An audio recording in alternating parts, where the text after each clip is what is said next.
हाय बच्चों, आप कैसे हो। मैं सुनील तिवारी आज आपको बीए फर्स्ट सेमेस्टर और फर्स्ट यूनिट में मैं बताऊंगी कि हिंदी साहित्य का इतिहास। वैसे तो जो बच्चे क्लास लेते हैं उनके लिए कोई दिक्कत नहीं, लेकिन कुछ बच्चियां ऐसी होती हैं जो दूर दराज से आती हैं और क्लास लेने में उन्हें बड़ी दिक्कत होती है, और जो पढ़ाती हैं वो भी क्रमशः नहीं पढ़ाते हैं। मेरी छोटी सी कोशिश है उन बच्चियों के लिए, शायद जो ग्रामीण क्षेत्रों से हैं और विद्यालय जाने में असमर्थ हैं, तो आपको जैसा लगे वैसा बताइएगा। बस एक छोटी सी कोशिश है। आइए हम लोग जानते हैं कि हिंदी साहित्य का इतिहास, यानी हिंदी साहित्य के इतिहास को अनेक विद्वानों ने अपने अपने अनुसार विभाजित किया है। लेकिन जो हिंदी साहित्य का इतिहास है, जो हिंदी साहित्य का इतिहास है, उसे आचार्य रामचंद्र शुक्ल के अनुसार 4 भागों में बांटा गया है। जो आचार्य रामचंद्र शुक्ल हैं, वैसे तो मिश्र बंधुओं ने किया, बहुत ही लंबा गया उनका, और अब हजारी प्रसाद द्विवेदी ने किया, अनेक विद्वानों ने अपने अपने अनुसार किया, लेकिन जो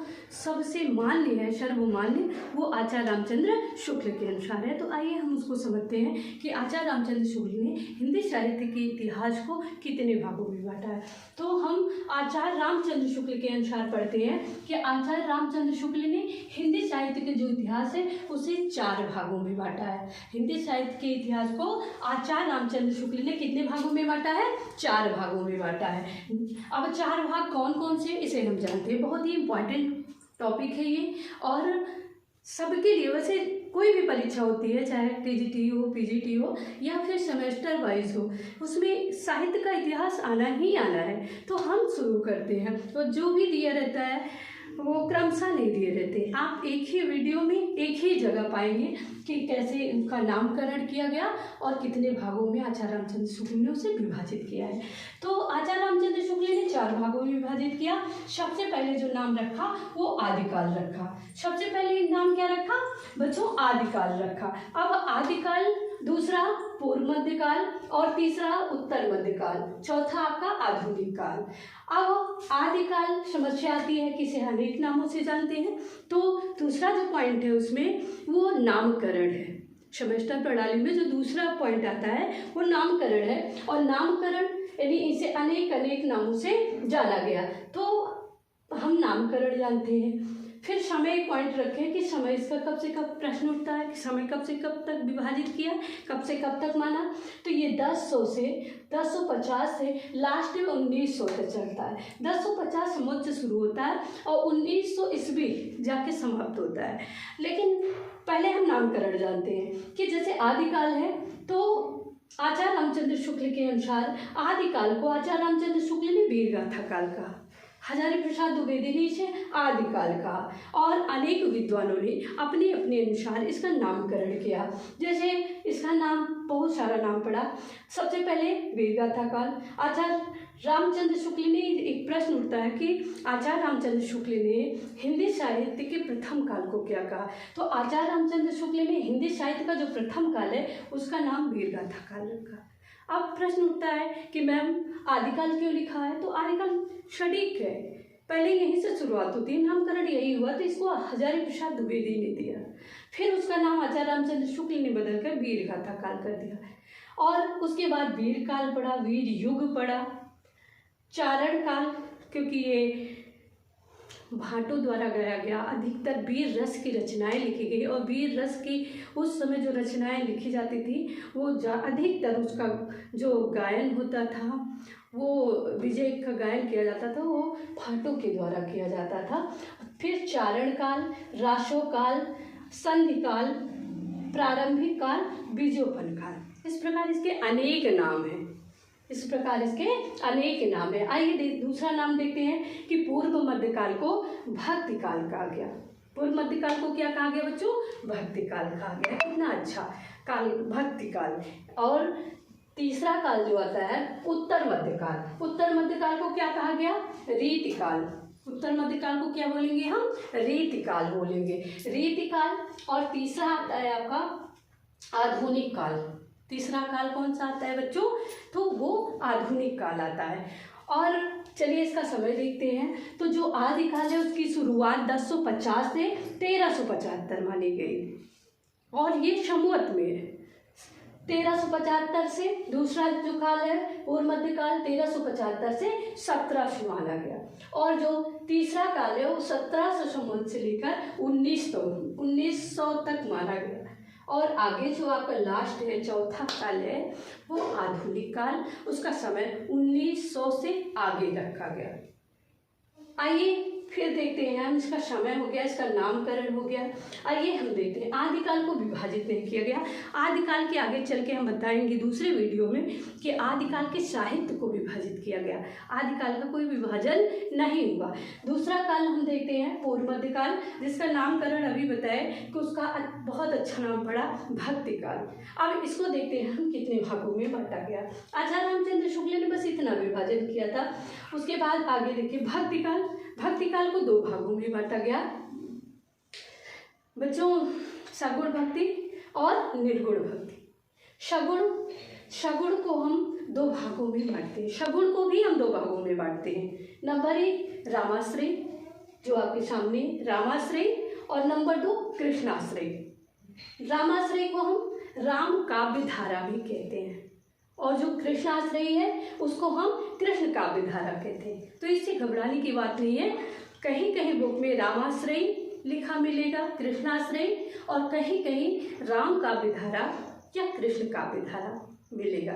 और फिर आइए दूसरा हम देखते हैं, क्योंकि 2 भाग थे भक्ति काल। पहला इसका पूर्व मध्यकाल कहा गया, पूर्व मध्यकाल यानी बीच का काल मध्यकाल। तो मध्यकाल जो बीच का काल भक्ति काल। भक्ति काल को 2 भागों में बांटा, आपके सामने है सगुण और निर्गुण। फिर सगुण को 2 भागों में बांटा, रामाश्रय और कृष्णाश्रय। रामाश्रय को राम काव्य धारा कहते हैं और कृष्णाश्रय को कृष्ण काव्य धारा कहते हैं। फिर आइए हम देखते हैं निर्गुण काव्य धारा। निर्गुण काव्य धारा यानी निर्गुण को भी 2 भागों में, जैसे सगुण को 2 भागों में बांटा गया वैसे हम निर्गुण को भी 2 भागों में बांटते हैं। नंबर 1 देखते हैं ज्ञानाश्रय और दूसरा प्रेमाश्रय।